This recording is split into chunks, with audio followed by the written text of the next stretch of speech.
Hey everybody. As you know, I've been pretty quiet about the presidential race, which is kind of unusual for me, but tune in tomorrow morning and I've got something very important to say on the presidential race. All right, guys, so we got to talk about Rand Paul. And the reason why we got to talk about Rand Paul is because Rand Paul is making news by announcing who he is going to endorse, or shall I say, who he's not going to endorse, right? This is more of an anti-endorsement than an endorsement itself. And this is very interesting because Rand Paul is a libertarian. Outside of his father, he's probably the most popular libertarian in the country, and the libertarian vote matters, okay, especially in the Republican/conservative movement. Yes, I know that there's some friction between, social conservatives and libertarians, but, from the economic perspective, libertarians are extremely important, right? So Rand Paul, in his endorsement of any GOP candidate, is definitely going to carry some weight among libertarian-minded individuals, okay? So this is why when he made this announcement, I was paying attention because I said, okay, well, Rand Paul's endorsement is going to be super important, right? Except he didn't actually really make an endorsement. This was more of an anti-endorsement. And I want you guys to take a look at who he anti-endorsed in the GOP primary. Take a look. Good morning, everyone. As I told you yesterday, I'm ready to say something about the presidential race. I've had a long relationship with Donald Trump, and there's a lot to like there. I'm also a big fan of a lot of the fiscal conservatism of Ron DeSantis. I think Vivek Ramaswamy's been an important voice. Also have listened to and met with the independent Bobby Kennedy. I'm not yet ready to make a decision, but I am ready to make a decision on someone who I cannot support. So I'm announcing this morning that I'm Never Nikki. And if you go to nevernikki.net, you can let her know that you're not a supporter either. I don't think any informed or knowledgeable libertarian or conservative should support Nikki Haley. I've seen her attitude towards our interventions overseas. I've seen her involvement in the military-industrial complex, $8 million being paid to become part of the team. But I've also seen her indicate that she thinks you should be registered to use the internet, that people posting ideas anonymously. I think she fails to understand that our republic was founded upon people like Ben Franklin, Sam Adams, Madison, John Jay, and others who posted routinely. For fear of the government, they posted routinely anonymously. And I think her failure to really understand that, or to think that you should register through the government somehow for the internet, is something that should disqualify her in the minds of all libertarian-leaning conservatives. So I'm announcing today I'm Never Nikki. You can go to nevernikki.net and sign up and show her that you're Never Nikki also. Thanks. Yeah, so you seen that, you heard that. Okay, so Rand Paul has announced his anti-endorsement of Nikki Haley, saying that, look, I'm not ready to say who my first choice is going to be yet, but one thing I do know is that I am Never Nikki. And then he launches this long thread basically explaining why libertarians and conservatives should not vote for Nikki Haley. Mainly because essentially she supports Biden and Mitch McConnell and the forever war crowd, okay, and the funding in Ukraine, okay? And basically, again, she's just the plant of the military-industrial complex. I mean, this is stuff that we all know. And he's basically outlining it in his thread here, okay, as he goes scorched earth on Nikki Haley. Now, again, this is pretty fascinating because this comes as Nikki Haley is allegedly gaining traction in states like Iowa and New Hampshire, mainly New Hampshire, in which some polls, right, just a few polls, not all the polls, guys, she's within striking distance of Trump. And this is why Chris Christie was forced to drop out from the establishment, because they are assuming that his votes will go to Nikki Haley. Although I don't necessarily know if that's the case, because New Hampshire is a weird state of independence. I think that it could be just as likely that those votes are split among all candidates, or a lot of those votes actually go to Trump. Who knows? Again, New Hampshire is just a really weird state. That's why I think it's impossible to predict exactly where those votes will go. But again, everybody's assuming that Nikki Haley is going to be competitive. She may win New Hampshire if things fall her way, and that she's going to be competitive in Iowa. Okay, so the establishment is trying to rally around Nikki Haley as the candidate moving forward to beat Trump And that's why I think it's hilarious that Rand Paul comes out at this moment, right? Again, after Chris Christie drops out and launches a campaign against Nikki Haley, an anti-endorsement against Nikki Haley. And again, I think that, again, everybody kind of sees what's happening here, right? I think this is more evidence and proof that, again, this is what the establishment is trying to do. They're trying to push Nikki Haley. And this comes as Nikki Haley has been facing a whole lot of conflicts because she's been called out for the overt lies that she's been telling in the media. Like, for example, when it comes to this question of Social Security, a question that I think that Republicans honestly really should just be more honest about what they really want to do, right? Because Social Security is a problem.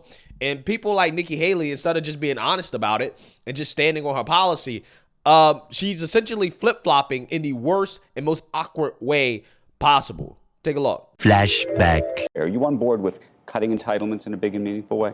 Social Security goes bankrupt in 10 years. Medicare goes bankrupt in 8. Anyone that says they're not going to take on entitlement reform means they're going to go in and be president and leave the country bankrupt. You can't do that. Yes, we have to do entitlement reform, but that doesn't mean you touch anyone that's in the system.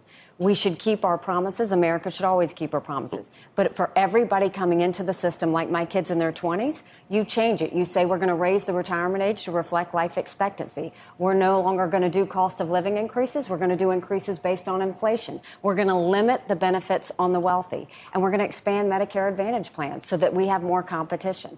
A few moments later. So, Governor DeSantis is hitting you for claiming the retirement age is, quote, way, way too low. He said, quote, I don't know why she's saying that. So are you saying that? Where do you stand? I have never once said that. Well, wait. In Bloomberg interview, you said anyone who says they'll leave America bankrupt, Social Security will go bankrupt, Medicare will, so we don't touch anyone's retirement, but go to people like my kids in their 20s and tell them the rules haven't changed. Change the retirement age to reflect life expectancy. Yeah. Again, she said numerous times, she said, yeah, we need to raise the retirement age as a part of trying to fix Social Security, right? And instead of just standing on what she wants to do in order to fix Social Security, right, she basically just says, I never said the retirement age was too low. I never said that. Right? I mean, the same exact face that you see people make when they get called out on their lie, right? I mean, immediately you knew that she was lying, right? That she definitely said that just based off her reaction to it, okay? I never said that. Right? The most childish reaction possible, okay? Again, that's again how a child reacts when you call out a child on their lie. That's how they react, right? That's exactly how Nikki Haley reacted. Again, it's just so obvious that this woman is such a fraud, right? She's a fake. She's a phony. Okay, I'm so serious. But hey, you have never Trumpers like Alyssa Farrah Griffin that are counting on her to win. Okay, they're counting on Nikki Haley to win. Speaking of never Trumpers, though, we got to talk about Adam Kinzinger, okay, who is disappointed that Chris Christie dropped out of the race. And then he took to the mainstream liberal media to announce that if Trump wins the primary, that he would vote for Joe Biden. Take a look. You had said previously that you thought Chris Christie was telling the truth, that you liked him and supported him. Obviously, he has dropped out and suspended his campaign yesterday. What are you going to do now? Nothing. I mean, I'm going to look, I think it's highly likely that it's going to be Biden against Trump. And in that case, there's no question who I would support. I believe in America way more than I believe in the Republican Party. I don't really believe in the Republican Party at the moment. I hope Nikki wins New Hampshire. I hope that leads to some momentum, anything to beat Donald Trump, but I'm not going to go out and aggressively campaign for her or anything like that at the moment. But you would vote for Joe Biden? Over Donald Trump in a heartbeat. I mean, to me, that's not even a question I would have to wrestle with. That wouldn't even be, to me, something that I would almost feel sick to do. Like, it is literally a decision at that moment between, do you believe in a functioning democracy or do you not? And I think that's the only thing on the ballot. I think that is the only thing. There's a guy running for president who has made it clear he doesn't care about the Constitution. He did that in action and in words. He's a victim of everything. He whines incessantly. He's always the victim of just every happening.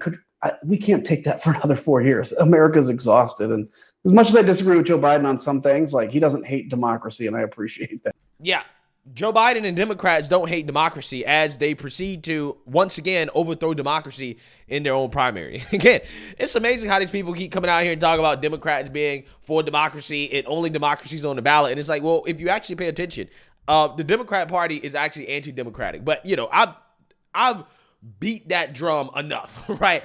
The point I want to make here with Adam Kinzinger is that this is why I say that people like Whoopi Goldberg are delusional when they go on television and they beg people like Liz Cheney to run third party against Trump because of this idea that they're going to take away votes from Trump, when that's just not true. These people like Liz Cheney, Adam Kinzinger, et cetera, they're not going to vote for Trump, right? They're not going to vote for Trump. They're going to vote for Biden, okay? So if a Liz Cheney was to run, then you would have these never Trumpers, again, like Adam Kinzinger. He'd probably vote for Liz Cheney, okay? I'm not sure he's smart enough to understand that a vote for Liz Cheney would essentially take away a vote from Biden, but that's what they would do, right? That's what people like Alyssa Farah Griffin would do. Okay, these are people that have already said, I'm not voting Trump no matter what. Okay, and if that's the case, I don't understand how people think that throwing a Liz Cheney in there is going to take away votes from Trump. It's not, right? It's delusional. Okay, and people like Adam Kinzinger coming out and saying, well, I would vote for Biden over Trump is exactly what I'm talking about. These people are Biden supporters. Okay, the Democrats, right? This is what they are. Okay, so when you throw a Liz Cheney in the race, that might actually help Trump. That might actually help Trump. Now, again, that doesn't mean that some Republicans might decide that, you know what, I'm not going to vote for Trump. I'm going to vote for Liz Cheney. But that's a very, very, very few amount of Republicans, okay? If you have a Republican that's basically brainwashed with this democracy narrative, because that, in my opinion, is the only reason. That is the only reason why I would even think that a Republican would even think about voting for Biden over Trump, then they're basically a Biden supporter. Okay, and that's going to be a vast majority of these Republicans, these Never Trump Republicans that are going to vote for Joe Biden. I mean, they're already Biden supporters. Okay, so if somebody like Liz Cheney jumps in the race, she's going to take away votes from Biden, right? She's going to take away votes from Democrats. The same way that RFK is taking away votes from Democrats, the same way that Cornel West is taking away votes from Democrats. Trump has the strongest base out of anybody in the race. Okay, Trump has the strongest and largest base. And this is why the more people that enter the race, the better that it gets for Trump. There's nobody that is going to enter the race as an independent that is going to take away votes away from Trump. It's not going to happen, right? It's not going to happen.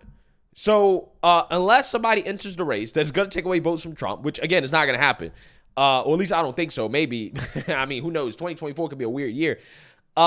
It's a pipe dream, right? All these people that keep talking about Liz Cheney and all these other people, it's a pipe dream. It ain't happening, okay? The only way they can stop Trump is that they're literally going to have to force him out of the race, because it seems like Trump's just getting stronger and stronger and stronger as the days continue to progress. So let me know what you guys think. Make sure you like, comment, and subscribe. Most importantly, share a Black conservative perspective. Peace.